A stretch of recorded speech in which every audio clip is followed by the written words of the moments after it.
The secret knowledge, page 66। Shri Aurobindo हम लोगों को एक के बाद एक उस ज्ञान को लेयर बाय लेयर रिवील करते जा रहे हैं जो हमारे ही गहराई में और विश्व के गहराई में छिपा हुआ है। हम उस ज्ञान को पढ़ सकते हैं, मन से समझने का प्रयास कर सकते हैं, लेकिन उसको सचमुच ग्रहण हम तभी करते हैं जब उससे आत्म साक्षात्कार होता है।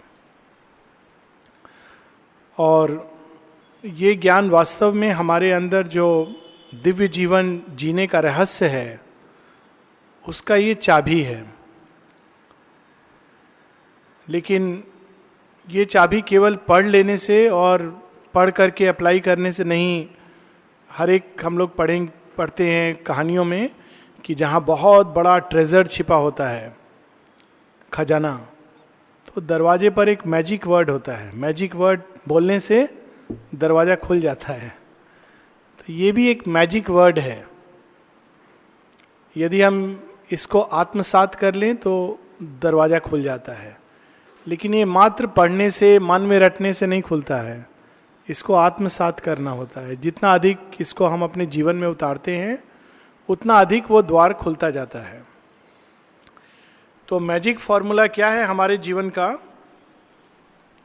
The master of existence lurks in us and plays at hide and seek with his own force in nature's instrument loiters secret God। सबसे बड़ा मैजिक फॉर्मूला, जिससे बड़ा सच में खुद को तरह तरह का परेशानी, भय, चिंता, शोक, इससे मुक्त करने का इससे बढ़िया कोई उपाय नहीं है।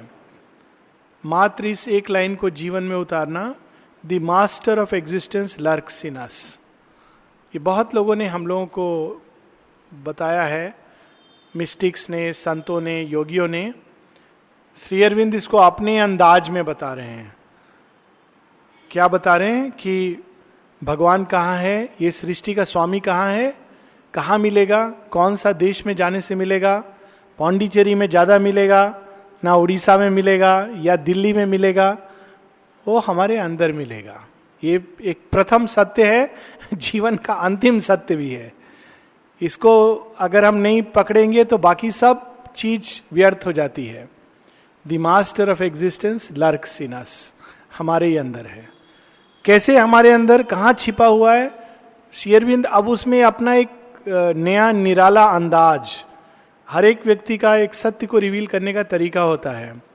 कबीर दास ने इस ट्रूथ को ऐसे बोला है, मोको कहाँ ढूंढे बंदे, मैं तो तेरे पास में, मैं मंदिर में नहीं हूँ, मस्जिद में नहीं हूँ, काबा में नहीं हूँ, कैलाश में नहीं हूँ, कहाँ हूँ? तेरे विश्वास में हूँ। श्री अरविंद इसको बहुत विशाल बना करके प्रकट कर रहे हैं। The master of existence lurks in us, छिपे भी नहीं है, घूम रहे हैं, किधर मिल जाएंगे मालूम नहीं है। कोई जरूरी नहीं कि मंदिर में सब लोग बैठे हैं उनको मिल जाएं। बाहर जो मंदिर का दरवाजा पर खड़ा है, हो सकता है वो व्यक्ति जिसको सब लोग समझते हैं कि ये मंदिर में बैठने योग्य नहीं है, उसको मिल जाए। भगवान का कोई तरीका, एक कहानी है, एक व्यक्ति, ये उस समय का कहानी है जब चर्च के अंदर विभाजन हुआ था। एक प्रकार के चर्च में केवल वाइट्स जा सकते थे, जो गोरे लोग हैं, और एक प्रकार का चर्च था जो काले लोगों के लिए बना था। ये केवल भारतवर्ष में नहीं, सब जगह ये विभाजन हुए हैं। तो एक ब्लैक था, एक काला व्यक्ति था जो बहुत उसने काम किया था चर्च के अंदर 5 साल से।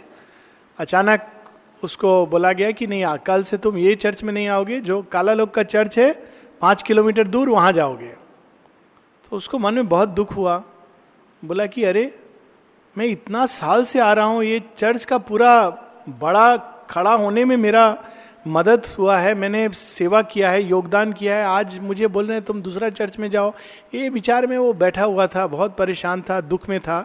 अचानक उसका सामने जीसस क्राइस्ट प्रकट हो गए। तो जीसस क्राइस्ट ने कहा क्या तकलीफ है तुमको? कहा वो मुझे इस चर्च से निकाल रहे हैं। तो क्राइस्ट ने बोला इतना सा बात है, मुझे तो ये लोग 5 साल पहले यहां से निकाल दिए हैं, चलो हम लोग साथ साथ चलेंगे और अपना एक चर्च बनाएंगे जो ना ब्लैक का है ना व्हाइट का है। It is the same truth. Shri Aurobindo कह रहे हैं lurks in us and plays at hide and seek with his own force. Kabir Das ने कहा ना मंदिर में ना मस्जिद में, श्री अरविंद बोलेंगे सब जगह है, मंदिर मस्जिद में ही नहीं, जहां पिकनिक करने जाते हो वहां भी है। It is very powerful, vast truth, हर चीज के अंदर निवास करता है। और फर्क इतना है, कहीं पर छिपा हुआ है, कहीं वो खिला हुआ दृष्टि की परिधि में आ गया है। एक संत के अंदर वही भागवत सत्य जो छिपा हुआ है प्रकट हो जाता है। तो जब व्यक्ति एक संत को, योगी को मिलता है तो प्रणाम करता है, उसको नहीं प्रणाम करता, उसके शरीर को, उसके शरीर के माध्यम से वो सत्य प्रकट हो गया। It has become a luminous mantle. माँ ने कितना सुंदर समाधि पर most perfect words, O thou who hast been the material envelope of our master. एक ऐसा एनवेलप जिसके अंदर से सत्य सामने तक आ गया, बाहर आ गया। हम लोग भी वही एनवेलप हैं, हमारे अंदर भी मास्टर है। फर्क इतना है, हम लोग को जब लोग देखते हैं तो उनको डाउट होता है कि संसार, भगवान संसार में है भी कि नहीं, ऐसा मनुष्य बनाया है, सच में भगवान है? ये मनुष्य को देख के तो लगता है भगवान है ही नहीं। लेकिन किसी किसी के अंदर वो इतना प्रकट हो जाता है कि उनको एक बार देखने मात्र से पूरा जीवन, अगर कॉन्ट्रडिक्शन हो तो भी व्यक्ति उस एक क्षण के ऊपर जीवन जी सकता है। ये सारी सृष्टि उन्हीं का खेल है, उन्होंने ही अपने आप को प्रकृति के पीछे छिपाया है। In nature's instrument loiter secret God. कहां मिलेगा? शरीर के अंदर कोई कहता है यहां कॉन्सेंट्रेट करो, वहां कॉन्सेंट्रेट करो, बहुत टेक्निक बना है, लोग इनिशिएट करते हैं, मंत्र देते हैं, पैसा भी लेते हैं, लेकिन कहां मिलेगा? नेचर्स इंस्ट्रूमेंट मन में मिलेगा। खोजोगे मन से तो मन में मिलेगा, हृदय में मिलेगा, हृदय से खोजोगे हृदय में मिलेगा, संकल्प शक्ति में मिलेगा, संकल्प शक्ति उधर मोड़ोगे तो संकल्प शक्ति में मिलेगा, प्राण तत्व में मिलेगा, प्राण ऊर्जा को भगवान के कार्य में निमज्जित करेंगे तो प्राण ऊर्जा में मिलेगा, शरीर तक में मिलेगा, अगर इस शरीर को हम भगवान को खोजने का साधन बनाएंगे। बॉडीज प्रेयर इज वर्क, माने एक जगह कहा है, दूसरे शब्दों में work is the best prayer offered by the body. क्योंकि सारे शरीर के अंदर और कुछ है ही नहीं, वही एक है जो अपने को अलग अलग तरह से, खून में वो बहता है, नर्व्स के अंदर वो है, सेल्स के अंदर छिपा हुआ है। माने एक जगह प्रेयर है माँ की, जहां वो कहती है कि जब उस हाइट से जो आपके दिव्य प्रेम के साथ आइडेंटिफिकेशन है, जब मैं उस हाइट से आइडेंटिफाइड थी, तब आपने मेरी दृष्टि को इस शरीर के ऊपर मोड़ा और कहा देखो मैं वहां भी हूं। तब माँ अपना एक्सपीरियंस बताती हैं, then I turned my eyes towards this bodily instrument and I discovered that divine love first clothed in intelligence, then in strength, then in the very cells of the body. 1914 का experience है माँ का। Yoga of the body cells comes much later. एक एक cells के अंदर माँ कहती है I saw it as radiant sparks. एक योगिन शरीर को ऐसे देखता है, एक एक सेल्स के अंदर, शरीर के अंदर sparks of love, of divine love. The immanent lives in man as in his house.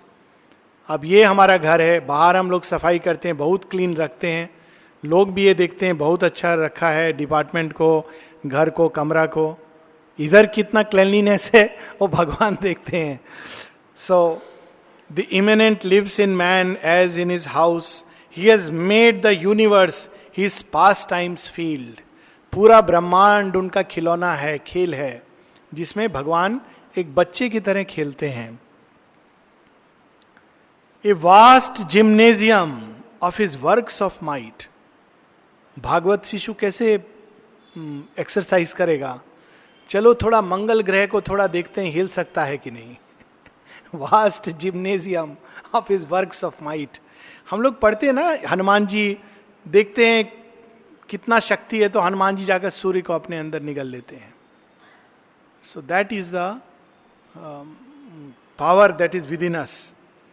All knowing he accepts our darkened state.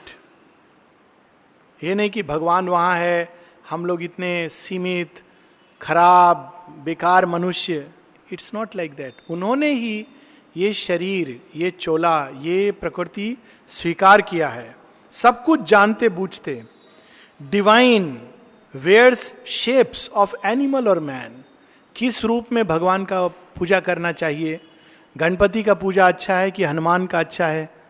Ram ji better हैं कि कृष्ण जी बेटर हैं? Divine wears shapes of animal and man. ये बहुत विशाल सत्य है. जीव, पशु, पक्षी, पेड़ पौधा, मनुष्य, सबके अंदर अलग अलग रूप में एक ही विराजमान है. Eternal he ascends to fate and time. Immortal dallies with mortality. उन्होंने खेल खेल में कहा अच्छा चलो थोड़ा मरने का नाटक करा जाए. जैसे कभी कभी लोग करते हैं ना, मरने का एक नाटक जैसे सिनेमा में होता है. तो भगवान ने कहा क्या खेल खेलें, मैं तो अमर हूं. अमर का ऑपोजिट क्या है? मृत्यु. तो एक ऐसा खेल खेलता हूं जिसमें प्रतीत होगा कि मैं मर गया. Immortal dallies with mortality. The all conscious ventured into ignorance. The all blissful bore to be insensible. Incarnate in a world of strife and pain, he puts on joy and sorrow like a robe and drinks experience like a strengthening wine. कभी वही भगवान राजा का वेशभूषा में घूमता है, कभी फकीर बनकर हम लोगों के सामने हाथ फैलाता है. और हम लोग का तो दृष्टि में जो राजा है वही भगवान है. भगवान का स्पेशल कृपा राजा लोग के ऊपर है. लेकिन यहाँ श्री अरविंद हमको इस सब सीमित विचारधारा से मुक्त कर रहे हैं.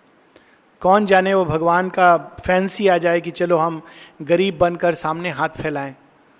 तो उसमें भी भगवान को देख करके, वो टैगोर का जो स्टोरी है कि भगवान आकर के हाथ फैला के बोलते हैं हमको कुछ चाहिए. हम लोग भगवान से मांगने के लिए जाते हैं, भगवान कहते हैं मुझे कुछ चाहिए. तो भक्त कहता है कि अरे हम तो अपना लिस्ट रखे थे आपको मांगने के लिए, आप तो हमसे कुछ मांग रहे हो, कैसा भगवान हो. खैर वो एक गेहूं का दाना दे देते हैं. तो घर जाके जब वो भारी मन से घर जाते हैं कि अरे भगवान मिले भी कुछ मांग नहीं सके, उल्टा मेरा एक बोरी जाने वाला था, एक ही दाना देके मैं तो बच गया. घर जाके जब बोरी उलटते हैं तो एक गेहूं का दाना स्वर्ण में बदल गया है. तब मन में पश्चाताप होता है, सारा बोरी क्यों नहीं दे दिया मैंने. So it is like that. भगवान किस रूप में सामने आएंगे we don't know. And drinks experience like a strengthening wine. हम सब, हमारे अंदर जो चैत्य सत्ता के रूप में एक मिनिएचर भगवान विराजमान है, बड़ा कैसे होता है? केवल सुख का अनुभूति से नहीं. सुख भी वो पीता है विटामिन की तरह, दुख भी वो पीता है दवाई की तरह. और दोनों दवाई से, एक विटामिन और एक दवाई, दोनों से वो पोषित होता हुआ दिव्य शिशु बढ़ता जाता है. Drinks experience like a strengthening wine. जीवन में जिसने दुख नहीं देखा वो भगवान के द्वार पर खड़ा होने के योग्य नहीं है. अंदर प्रवेश का बात अलग है. श्री अरविंद ने एक जगह लिखा है, he who has never failed in life don't stand under his banner. जो जीवन में कभी फेल नहीं हुआ है वो अगर बोलेगा हम युद्ध लड़ने जा रहे हैं, हम कभी फेल नहीं हुए हैं, तो बोलना चाहिए ये खतरनाक व्यक्ति है. Don't stand under his banner. ये दिस इज द रोड. वही भगवान जो जरासंध को आराम से मार सकते हैं, वो रण छोड़ भी खेलाते हैं. This is the way of divine life. He whose transcendence rules the pregnant vasts prescient now dwells in our subliminal depths, a luminous individual power alone. वो जो पूरी सृष्टि का स्वामी है अब हमारे अंदर छिपकर अनजान अनभिज्ञ बैठा हुआ है. This is the beauty of the divine. Shri Aurobindo सब सिद्धियों के स्वामी हैं, साक्षात पार ब्रह्म परमेश्वर सच्चिदानंद ब्रह्म मनुष्य का रूप धर रहे हैं. लेकिन क्या लीला है, उनको कमर में रस्सी बांध करके खींच करके वो अंग्रेज ले जा रहे हैं जिस पूरे एम्पायर को उनकी एक वाणी से समाप्त होना है. This is the paradox. और भगवान इसको स्वीकार करता है, क्योंकि भगवान ही ये स्वीकार कर सकता है. और वो दिखाता है कि देखो, यदि मैं ये योग कर सकता हूं इस अवस्था में, तो तुम भी कर सकते हो. हम लोग तो आश्रम में भी कठिनाई पाते हैं योग करने का. श्री अरविंद जेल में दिखाते हैं, देखो जेल में भी तुम योग कर सकते हो, जहां ठीक से खाने पीने का नहीं है, सब शत्रु हैं, द्वारपाल भी ऐसे खड़ा है, तुम वहां कह नहीं सकते हो हमको मेडिटेशन का टाइम चाहिए, डाइनिंग रूम का टाइम हो गया, अब हम काम नहीं करेंगे. कुछ नहीं. You are at the mercy of everybody who is enemy. हम लोग एक होस्टाइल अटैक से, अरे सब होस्टाइल है, वहां एक्चुअल इवन फिजिकल लेवल पर होस्टाइल है, किसी को कोई सिंपैथी नहीं है. फिर भी श्री अरविंद दिखाते हैं कि उस अवस्था में भी सर्वत्र वासुदेव दर्शन पाया जा सकता है. That is the beauty of divine life. And में जीवन के यही पूछा जाता है और कुछ पूछा नहीं जाता है. कितना घंटा काम करते थे, 8 से 12, 4 से 6, कौन डिपार्टमेंट में काम करते थे, एचओडी खुश हुआ कि नहीं हुआ, आश्रम में कितना साल में थे, कितना साल थे, सब कुछ रेलेवेंट नहीं है. एंड में पूछा जाएगा कितना अधिक you are united with the divine, कितना अधिक तुमने इस सत्य को अपने अंदर आत्मसात किया. द एब्सोल्यूट, ये क्या सत्य है? अब बहुत पावरफुल लाइन है. The absolute, the perfect, the alone has called out of the silence his mute force. Absolute, absolute जिसको किसी भी आप रिलेटिविटी की परिधि में नहीं बांध सकते हैं. अच्छा का एक ऑपोजिट होता है बुरा, शुभ का एक ऑपोजिट होता है अशुभ, प्रकाश का एक ऑपोजिट होता है अंधकार. तो these are not absolutes, relative. Absolute जिसका कोई और ना ऑपोजिट है ना उसका सिनोनिम है, it is in itself alone, उसको आप किसी परिधि में नहीं बांध सकते, दैट इज एब्सोल्यूट.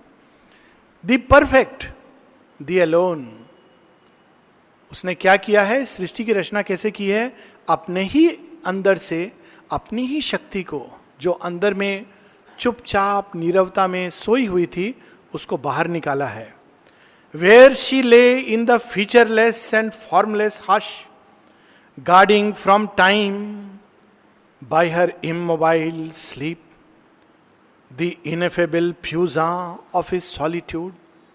वो शक्ति क्या काम कर रही थी, उसने अपने आप को छिपाया हुआ था और उस परम सत्य को अनभिव्यक्त रूप में, अनमैनिफेस्ट रूप में रखा हुआ था. गार्डिंग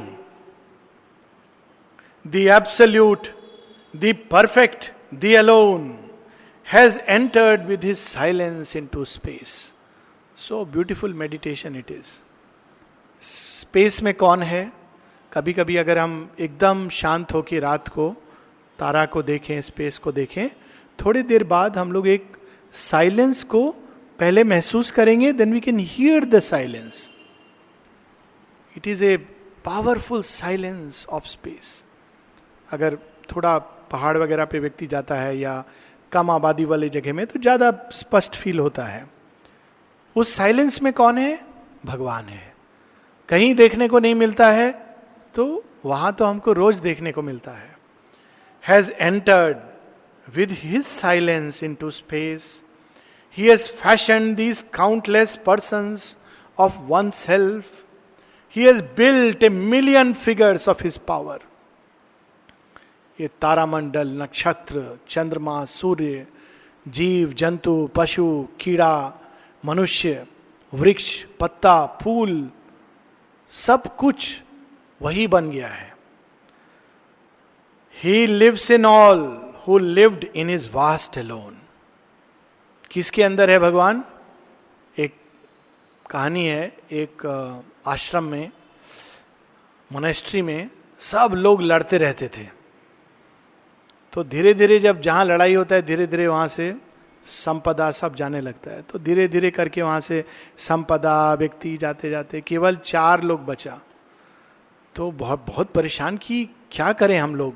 तो उन्होंने जो हेड एक और भी था वो मोनास्ट्री से ऊपर, जोगी उसको बुलाया, बोला हम लोग का ये अवस्था हो गया है कि अब हमारे पास पैसा तक नहीं है इसको रंगाई पुताई करने का, तो क्या करें? तो उसने कहा ठीक है, मैं सबको अलग बैठ करके कुछ सलाह दूंगा। तो उसने सबको कुछ सलाह दिया और कहा एक दूसरे को बताना नहीं मैंने क्या सलाह दिया है। बोला ठीक है। अपने आप धीरे धीरे लोग आने लगे, संपदा आने लगा, सब कुछ चेंज हो गया। तो ये लोगों ने बोला इसने क्या मैजिक किया था, क्या फॉर्मूला दिया था।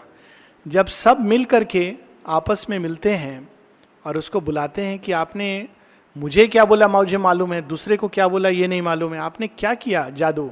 बोला मैंने सबको एक ही बात बोला था। क्या बोला था? तुम चारों के अंदर एक कोई है जो भगवान है।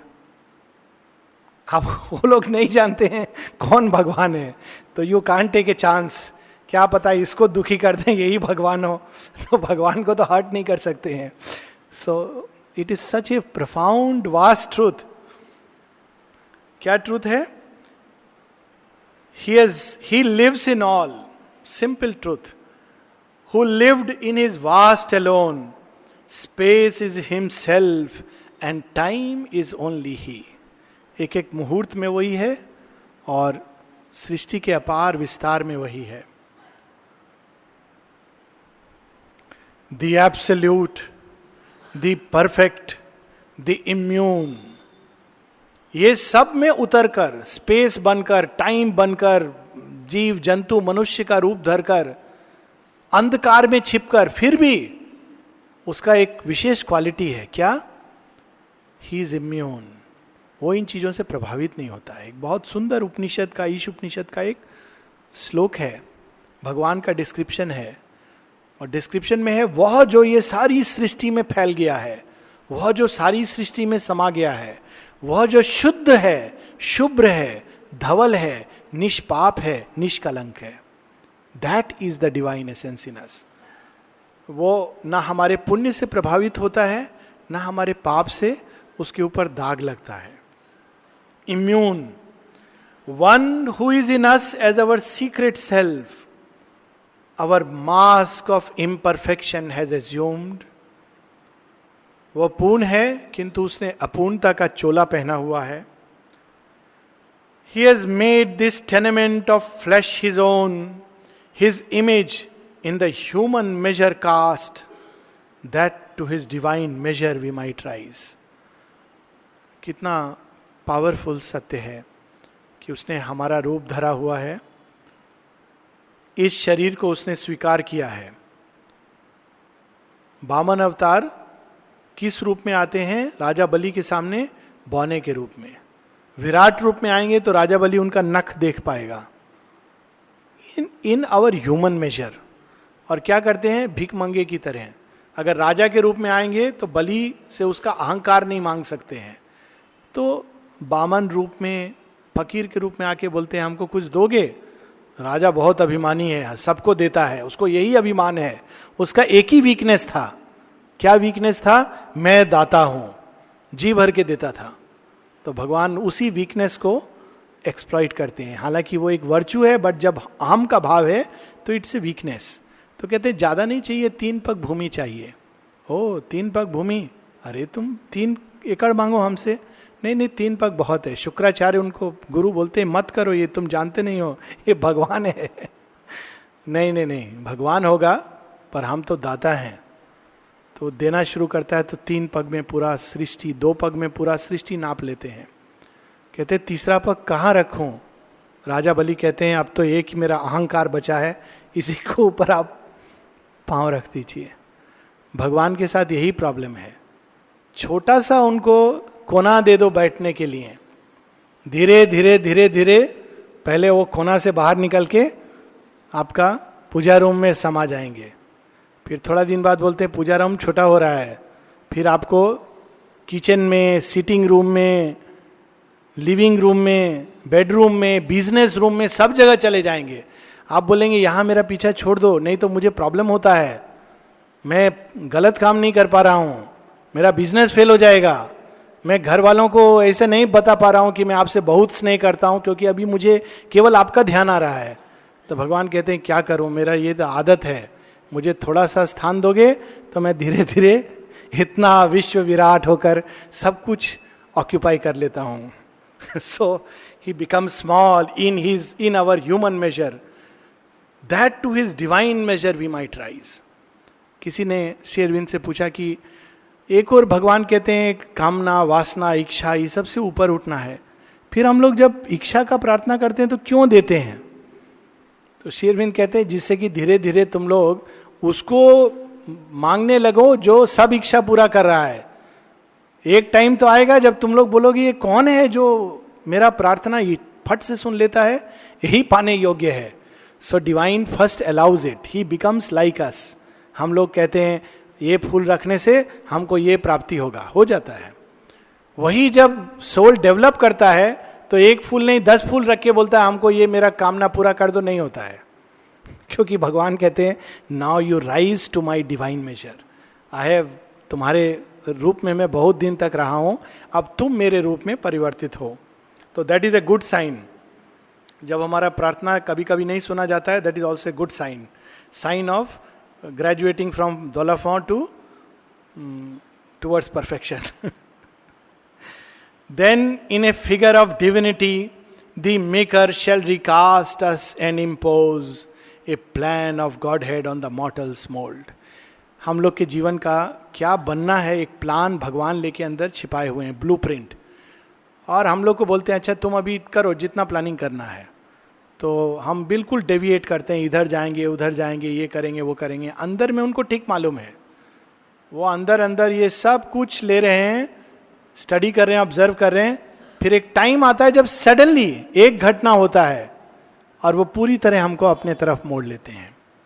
फिर धीरे धीरे तैयार करके सडनली ही इम्पोजेस. क्या इम्पोज करते हैं? A plan of godhead on the mortal's mould. उनका जो ओरिजिनल प्लान है, हम कितना भी कोशिश करें एक सीमा के बियॉन्ड डेविएट नहीं कर सकते हैं. Lifting our finite minds to his infinite, touching the moment with eternity. This transfiguration is earth's due to heaven. Normally हम लोग कहते हैं कि हम लोगों के ऊपर भगवान का कर्जा है, इतना कुछ भगवान हम लोग को देते हैं तो हम लोग उसको वापस नहीं कर सकते, वो दूसरा बात है. लेकिन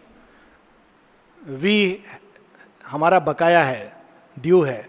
यहां उल्टा बोल रहे हैं. क्या बोल रहे हैं? Earth's due to heaven. कोई एक ऐसा चीज है जो भगवान को देना है अर्थ को. अर्थ्स ड्यू टू हेवन एक उधार है जो भगवान ने पृथ्वी से लिया हुआ है, जिसको पूरा करेंगे. This transfiguration is earth's due to haven.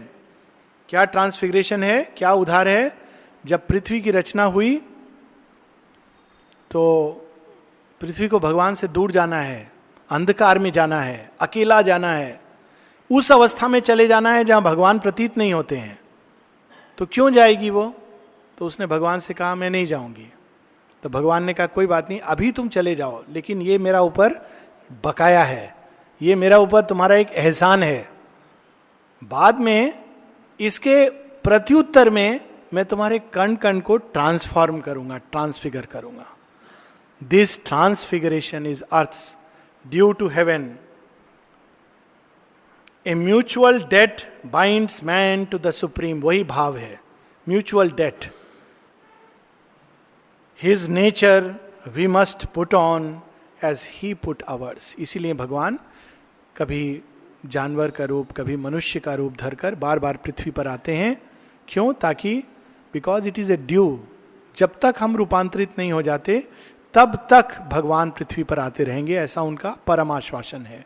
माँ एक जगह कहती हैं, श्री अरविंद के बाहरी रूप में जिसको हम कहते हैं विड्रॉल फ्रॉम हिज बॉडी, माँ की एक प्रार्थना है, lord thou has given us the assurance that thou wouldst not leave the earth atmosphere, thou wouldst be with us not only as a presence but as a dynamic power till this earth is transformed and thy work is done. जब तक ये पृथ्वी transform नहीं हो पाती और जब तक आपका कार्य नहीं हो जाता, आपने आश्वासन दिया है कि आप ना केवल एक उपस्थिति के रूप में बल्कि एक सक्रिय सचेतन पावर के रूप में हमारे बीच उपस्थित रहेंगे और पार्थिव जगत के एटमॉस्फेयर को छोड़कर नहीं जाएंगे. This transfiguration is earth's due to heaven. A mutual debt binds man to the supreme. His nature we must put on as he put ours. और अब बहुत महान सत्य, we are sons of God and must be even as he. कौन कहता है हम अनाथ हैं, गरीब हैं, बेकार हैं, यूजलेस हैं? किसके संतान हैं हम? एक क्षण के लिए अगर ये विचार करें तो कितना अंदर में शक्ति आता है. श्री कृष्ण गीता में कहते हैं ममय वंश, मेरे वंशज हो, मेरे अंश हो तुम. वैसे ही बाइबल में हम देखें क्राइस्ट कहते हैं the father and the son are one. तुम लोग मेरी संतान हो. तो भगवान की संतान को कभी असहाय महसूस करना, अनाथ महसूस करना, विपन्न महसूस करना, वर्थलेस महसूस करना, ये तो it is most useless thing. ऐसे विचार आते ही हम लोग को कहना चाहिए I am a child of the divine mother, I cannot fail. So यहाँ श्री अरविंद हम लोग को वो याद दिला रहे हैं. एक एक लाइन इसका मांत्रिक है. We are sons of God and must be even as he. तो हम लोग को कैसा बनना चाहिए? भगवान जैसा शक्तिशाली, भगवान जैसा ज्ञानवान. सब कुछ जो भगवान के अंदर है, हम भगवान बनने के लिए आए हैं. छोटे बच्चे लोग से जब पूछते हैं बेटा क्या करोगे, तो बच्चे लोग सुना सुनाया बात, बड़ा होकर मैं इंजीनियर बनूंगा, डॉक्टर बनूंगा, आजकल कुछ और बोलते होंगे बच्चे लोग हैं, है ना, टीचर बनूंगा, ये नौकरी करूंगा, वो नौकरी करूंगा, रेलवे में जाऊंगा, मेरा पापा रेलवे में है, ये सब बोलते हैं. अगर कितना अच्छा समय होगा, सतयुग कब आएगा जब 5 साल के बच्चे से कोई पूछेगा बेटा क्या बनोगे, और वो बच्चा बोलेगा भगवान बनूंगा. तो आप मेरा लाइफ में इंटरफियर मत करो, मैं भगवान हूं, भगवान बन के रहूंगा, भगवान का बच्चा हूं. आपका बच्चा तो आप केवल ट्रस्टी हो. ऐसे बच्चे आजकल आने लगे हैं. एक बच्चा 5 साल का पेरेंट से बोलता है आपने, तुमको मालूम है मैं यहां आपका बीच में क्यों आया हूं, मुझे माँ ने क्यों भेजा है, ऐसा भाषा. Do you know why Mother has sent me to you. क्योंकि मां क्रोध कर रही थी. Do you know why Mother has sent me to you, don't get angry otherwise I will go back. 5 साल का बच्चा, क्रोध मत करो नहीं तो मैं वापस चला जाऊंगा अपना ओरिजिनल माँ का पास में. That is the power with which these children are born. एक समय आएगा जब बच्चे बोलेंगे ये डॉक्टर इंजीनियर सब छोटा मोटा चीज है, मैं भगवान बनूंगा. We are sons of God and must be even as he. इसीलिए जब दीक्षा होता है, जब पुराने समय में, अब श्री अरविंद ने तो इसको बहुत विशाल बना दिया. जितना दीक्षित लोग होते थे उनके नाम के आगे और अंत में एक प्रीफिक्स और सफिक्स होता था. साधारण नाम में ऐसे लोग बोलेंगे आलोक पांडे, लेकिन जब दीक्षित होते थे तो बोलते थे स्वामी, प्रारंभ में, लास्ट में आनंद. तो आनंद सबका नाम के साथ जुड़ा होता था. जीवानंद, घनानंद, आनंद आनंद, परमानंद, विवेकानंद, निखिलानंद. क्यों? आनंद किसका सरनेम है? भगवान का सरनेम है.